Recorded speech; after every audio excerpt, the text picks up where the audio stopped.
Welcome to the first AROV Mailbag. You have questions, and we have answers. And if we don't have answers, we just won't pick your question. Question number 1. I'm currently in school studying business, but I feel like a lot of what I'm learning won't help me actually succeed in real business. I want to own some restaurants and eventually a mall or shopping center, and after 3 years of studying, I feel like I still have very little idea on how to succeed at this. Should I change my major? Wow, okay, so this is kind of a complex question. First off, change your major if there's something that you're more interested in studying. I mean, shoot, if I could do it all over again, I'd have studied time travel and beer brewing so that I could create my very own quantum leap wormhole lager, and then I'd go back in time and sell it to all the stores and all the bars, and Bud would never be the wiser. You like that little pun there? I know you did. It's funny. My point is, don't study business if it's not what your passion revolves around in some way. But with that being said, it sounds like business perhaps is your passion. I mean, you want to open a shopping center, for goodness sake. What else is going to better prepare you for doing that? Studying philosophy? I mean, maybe if you want to ask yourself if malls are actually real, man, or are they just figments of the mind? Shadows in the cave, bro. Can we really step into the same supermarket twice, man? Come on, dude. But if you actually want to pursue business, and studying business makes as much sense as anything else. But here's the thing. A lot of what you learn in school lacks real-world practicality. I mean, that's just the way it goes. Is it silly? Yeah, but it is what it is. So if you truly want to prepare for success in this sort of venture, there are a few things you can do. First off, set realistic goals. You want to open a mall? That's great. But that demands a ton of research, zoning, construction, financing. I mean, that's likely a multi-million-dollar project you're talking about, give or take, depending on where you want to open it up. Plus, it sounds like you have no experience in investing, managing, or marketing. So take a deep breath. Let's focus on what a realistic first goal might be. Perhaps opening your first restaurant. All right, so let's focus on that. Now, what I would do is maybe intern with a successful restaurant if you can, or maybe get a job as waitstaff if that's the option that you have. But try to hook up with a place where the owners are cool and they'd be willing to mentor you a bit or share some of their real-world experience with you. Tell them that you'd be happy to help out in exchange for them sharing some insights into the business side of things. Also, maybe in addition to studying business, if the school has any relevant marketing courses, take a few of those. I mean, you don't have a business without customers, so getting customers would be first and foremost for you. In the meantime, start figuring out the logistics as well. What kind of restaurant do you want to open? Where do you want to set it up? Find out what commercial rent goes for in that area. What sort of menu do you want to offer? Is it going to be a limited menu of just a few options, or is it going to be an expansive menu? And from where will you be getting your ingredients? I mean, you have to figure out what your monthly costs are going to be. And you have to be able to make that same money back just to break even. That's without a profit. And the one drawback to the restaurant business is that the items for sale, food, have a shelf life. If you don't cook it, you have to get rid of it. And that's lost money. I mean, you generally don't have to do the same thing with a hardware store, for example. Plus, you need to find out what sort of permits you would need. You'll need to get clearance to serve and store food. You'll need to pass inspections. You'll need a commercial kitchen. I mean, there's lots of things to learn. So, you should also read a few books about the topic.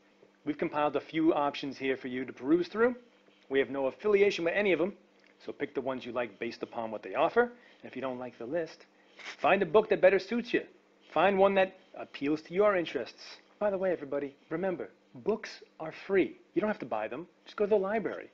You might as well use the library. Our tax money pays for it, just to keep them open as a resource for free. Our tax money also pays for tanks, but we never get to use those. So you might as well use the library. Uncle Sam, always hiding the cool toys. Anyway, once you think you have your vision and a general strategy in mind, write out a business plan. So there's lots to do if you want to succeed. And it doesn't hurt to do it all. But you have to make sure to do your groundwork, do your due diligence, understand the game, and then prepare to play. The opportunities are out there waiting for you. So prepare for them now. And remember, perseverance above all else. Question number 2. If your organization exists to help people pursue their dreams, why does your site have a course in financial literacy? That's a fair question. So first off, the one commonality that many people's dreams share is that they are empowering. If your dream is to become an actor, it's because you want to act, not because you need a job. And if your dream is to become a mechanic, it's because you enjoy working on cars, not because you need the gig. And that's the separation that we're trying to highlight here. What we want to do versus what we need to do to survive.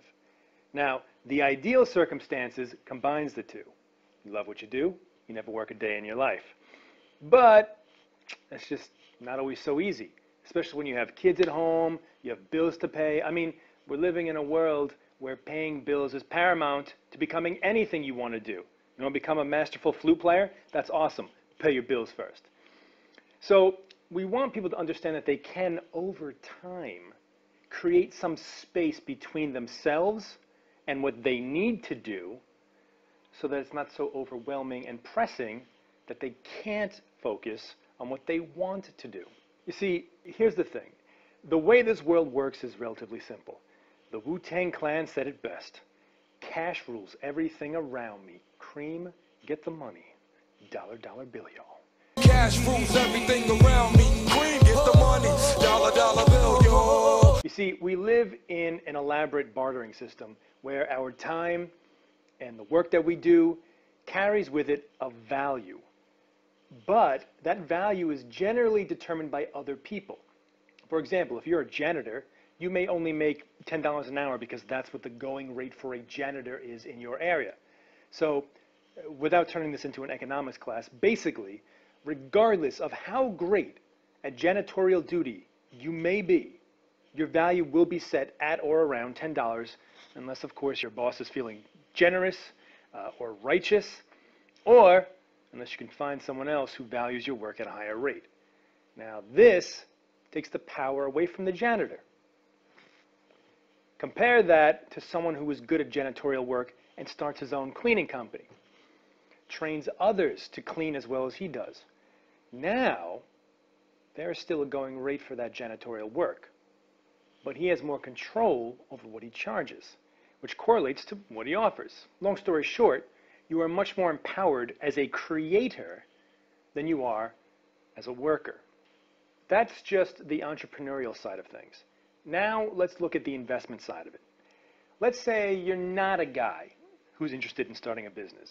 So you're just going to work for that $10 an hour because that's what you know. That's the job you can get. It's the job you like. So be it. That's the life you'll live. Now many people would say, oh, well, I guess that's it. You're going to be part of the lower economic class now, based upon the income you're earning. But see, that's not the case. There are no borders confining this man to a low economic status just because he's trapped or chooses to take on a low-paying job. You can work for minimum wage and still become financially independent if you use your money wisely. Okay? It doesn't matter if you are starting shift at McDonald's. It doesn't mean even if you're on the corner collecting coins, you can't escape that with the right strategies. Now, don't get me wrong. Some instances are going to take a lot longer than others. But the idea being that you take your money and you start saving it. And you use it to buy things like homes instead of buying things like shoes, that kind of thing. So the course that we offer is pretty simple. It's there to help orient people into a different way of thinking, and that's why we talk about financial literacy and entrepreneurship and things like that. It's a core foundation of liberation. And when you're liberated, you're free to pursue the things you want to do.